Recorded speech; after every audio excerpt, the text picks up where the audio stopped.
Sinabi mo sa iyong affidavit, Pebbles, na pinag-uusapan sa dinner na yon na may larawan o picture si Attorney Harry Roque na di umano nagpapakita na gumagamit ng cocaine si PBBM. Sigurado ka ba dyan? Sinabi mo sa affidavit mo na ito? Late po kasi akong dumating, Mr. Chair. So mga 1 hour na silang nandun sa restaurant, nag-uusap, bago po kami dumating ni Attorney Vic and ni Pam.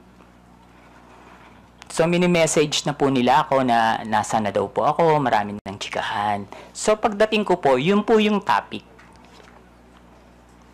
about the Pulburon video. Okay.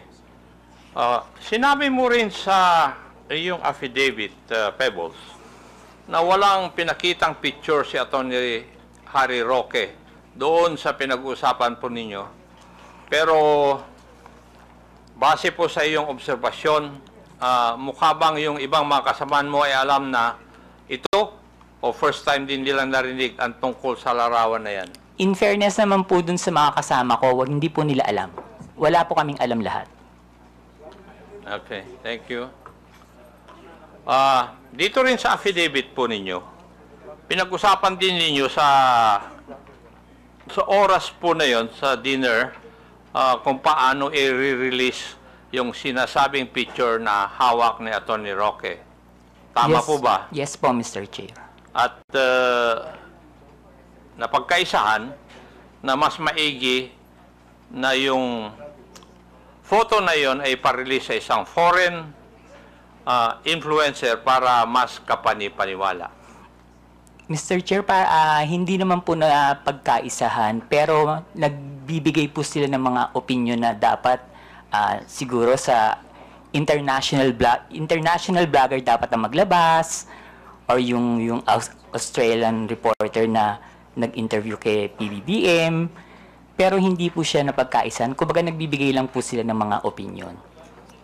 Okay, thank you. Pebbles, kung totoo man ang picture, bakit kailangan pa maghanap ng foreign influencer to release the picture? Bakit kailangan bigyan ng some semblance of credibility ang pag-release dito? Siguro po, Mr. Chair, para mapanood agad international. Bakit kailangan ng semblance of credibility? Dahil hindi tunay yung litrato o yung photo? Bakit kailangan ng grupo po ninyo na magkaroon ng semblance of credibility yung litrato o yung photo na yun?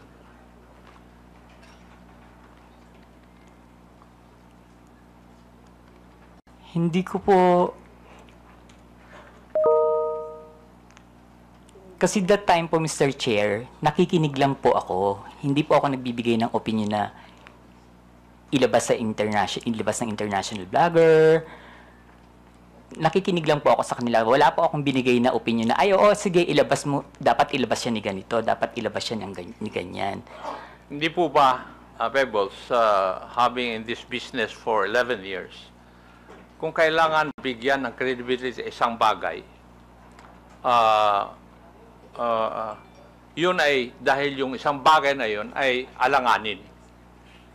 Yung bang pwedeng hindi totoo?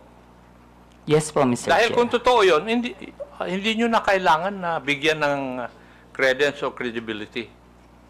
Yes po, Mr. Chair. Yes, thank you. Sa iyong obserbasyon, Pebbles, sino ang nangunguna sa diskusyon nung oras po na yun? Mr. Chair, si Attorney Harry Roque po. Si Attorney Harry Roque. Now, pwede ko bang tatanungin, Pebbles, at that time na ikaw ay nag-vlog, ng panahon na yon, ikaw ba ay DGS? Hindi po, Mr. Chair. Ano po kayo? Pro-Philippines. Pro-Philippines. Wala po akong pinapanigan. Na wala kayo pinapanigan? Hindi po ako BBM vlogger that time, hindi rin po ako DDS. Pero sa mga vlog ninyo, sumusuporto po kayo sa mga Duterte? Hindi po, Mr. Chair. Hindi. Okay.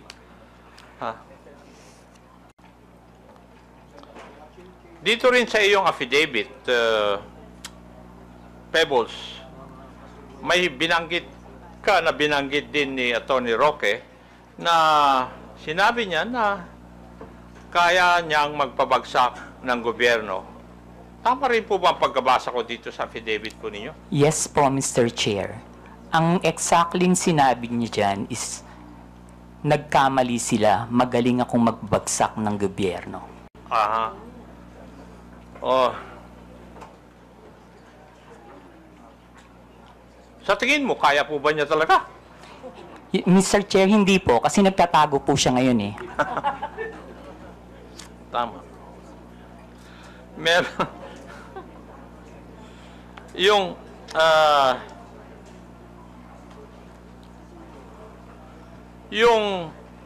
sa iyong interpretasyon, Pebbles, nung gabi na yon, kung ano man ang pinag-usapan nyo doon, specifically yung supposed photo na gumamit ng cocaine si PBM ay parte ng plano na pabagsakin ng gobyerno ayon kay Harry Roque? Sa palagay ko po, Mr. Chair, parte po yun ang plano ng gusto nilang pabagsakin ng presidente. Okay. Meron po bang ibang pinag-usapan pa nung gabi ngayon? Wala na po, Mr. Chair. Wala na. Okay. Now, meron ka rin binanggit dito sa iyong affidavit, yung may sug rally sa Vancouver, Canada. Dito po yata, inirelease officially, yung photo na pinag-usapan ninyo doon sa Hong Kong may sug rally. Yes po, Mr. Chair.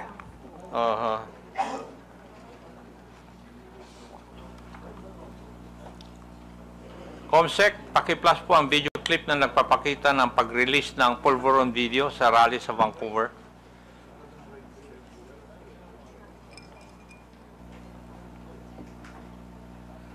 Yan ba'y epekto ng pulburon? Kailangan sumagot siya ng tama, lalong-lalo na mukhang mailalabas na ang pulburon video. Thank you. Pebbles, nandun ka ba sa mga rally sa Vancouver? Wala po, Mr. Chair.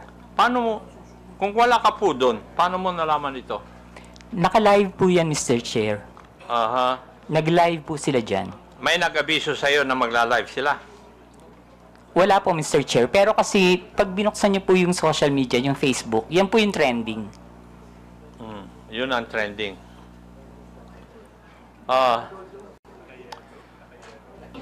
Pebbles, mapapansin sa isang video na si Atty. Roque mismo ang nasa entablado at nangunguna sa rally. Tama. Yes po, Mr. Chair. Siya rin ang nagbibigay ng pahayag sa harap ng mga tao, kaya masasabi ba natin na aktibo siyang bahagi ng event na ito? Yes po, Mr. Chair. So, malinaw na si Atty. Roque ang isa sa mga pangunahing personalidad sa rally kung saan inilabas ang Pulveron video. Yes po, Mr. Chair. At base sa video, siya mismo ang nasa sentro ng kaganapan. Tama rin. Yes po, Mr. Chair. Ngayon, ayon din dito sa iyong sinupang salaysay, isa sa mga dumalo sa Vancouver Maisog Rally ay si Maharlika. Yes po, Mr. Chair. Pwede po bang sabihin mo kung sino itong si Maharlika? Si Maharlika po yung isang vlogger niya taga-US. Taga-US. Ayon din dito sa iyong salaysay, parang alam na ni Maharlika ang nilalaman ng video bago pa ito may sa publiko. Bakit po ninyo nasabi ito? Paulit po, Mr. Chair. ayon dito sa iyo sa Laysay din, parang alam ni Maharlika ang nilalaman ng video bago pa man ito may sa publiko. Yes po, Mr. Chair. Ano po ang basehan ninyo? Kasi noon pa po niya sinasabi na may video. Okay. Ayon sa iyong affidavit, sinabi mong nagpadala sa iyo ng mensahe si Maharlika bago pa man lumabas sa video na tinaguri ang Polvoron video. Tama rin po ba? Yes po, Mr. Chair. Ano po yung nilalaman ng mensahe sa iyo? Na may video po at naka-green na damit si PBBM. Okay. At sinabi mo rin sa iyong affidavit, hinikayat ka ni Maharlika, nasakyan mo ang ilalabas na video. Ano po ang ibig sabihin nito sa iyong konteksto? Ang sabi niya po is, sakyan ko na lang. Kasi po, ang sinasabi ko po sa kanya is, nakakainis kayo, bakit kayo may kopya? Kami wala. So, bakit naman kaya sinabihan ka ni Maharlika tungkol sa video bago pa man lang ipalabas to?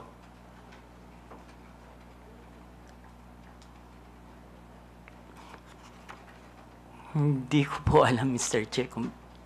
Kasi po, sa totoo lang po, Mr. Chair, si Maharlika, kaibigan ko po yan, pero kahit kaibigan ko siya at meron siya mga issues, hindi po siya nagsasabi sa akin kung sino yung mga puting ahas niya. At hindi rin naman po ako nagtatanong. Okay. Hindi na po ako magtatanong doon. May ipapakita akong video. Paki-plus po yung video na sinubmit ni Pebbles bilang Annex B ng kanyang affidavit. COMSEC. Ito po ba yung video na pinag-uusapan po natin na Pebbles? Yes po, Mr. Chair. At yan din ang video na pinadala sa iyo ni Maharlika noong July 22? Yes po, Mr. Chair. Ito rin po ba ang tinaguri ang Polvoron video? Yes po, Mr. Chair. Pwede po bang ipaliwanag nyo sa akin? Ano po bang sinasabi o nakikita dito sa video na ito? Naggumagamit po ang presidente ng droga. Okay. Meron din dito sa iyong affidavit. Binanggit mo yung isang raw version at yung enhanced version. Pakipaliwanag po sa amin. Ano po ang ibig sabihin nito sa iyong affidavit? Yung raw version po kasi, kapag tiningnan nyo, hindi nyo siya masasabi na kahit na hindi po siya talaga, hindi nyo rin po talaga masasabi na si PBBM. So, in-enhance po nila yung video para mas maging maliwanag at mas makita. Okay. Ang ibig nyo bang sabihin, na-edit yung video? Yes po, Mr. Chair. Version? Maski po yung raw video, hindi po ako naniniwala na si PBBM yan. Ano po yung inyong basihan? Kasi po, Mr. Chairman, ganay. Pwede pakiulit yung sinabi mo kanina, Miss Kunanan? alin po, Mr. Chair? Yung hindi si ano yun? Sino yun? Sa raw at saka enhanced version? Hindi po si PBBM yan. Hindi si... PBBM, hindi po yan yung presidente. Thank you, Mr. Chairman. Ano po yung basihan po ninyo, Pebbles? Kasi po, Mr. Chair, hindi naman po talaga yun yung mukha ni PBBM. Noon ko po pa kasi siya kilala. And kung yung edad niya that time, kung titingnan po mabuti yung nasa video, kung 30 plus pa lang siya or 40, parang wala pa po yatang cellphone nun. Mm-hmm. Okay.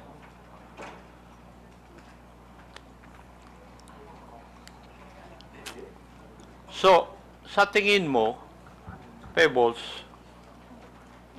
merong sinadyang alteration sa video upang manipulahin at ang itsura ng taong nasa eksena? Yes po, Mr. Chair. Yun. Ibig sabihin, lumalabas na planado ang pagpapakalat ng video para makapanira kay PBBM. Tama po. Yes po, Mr. Chair. At ayon sa iyo, si Harry Roque ang may pakanan dito. Yes po, Mr. Chair. Pero hindi lamang si Atty. Roque ang high official na nasa meeting na yon. Tama po ba? Yung sa Hong Kong po, Mr. Chair. Yes. Politician po ba? Yes po, Mr. Chair. Yes. Okay. Huling katanungan, Pebbles. At sana masagot mo ito. Bakit ka nagsasalita ngayon at bakit ka pumirma ng isang affidavit? Para itama po ang mali. Para itama. Aha. Okay.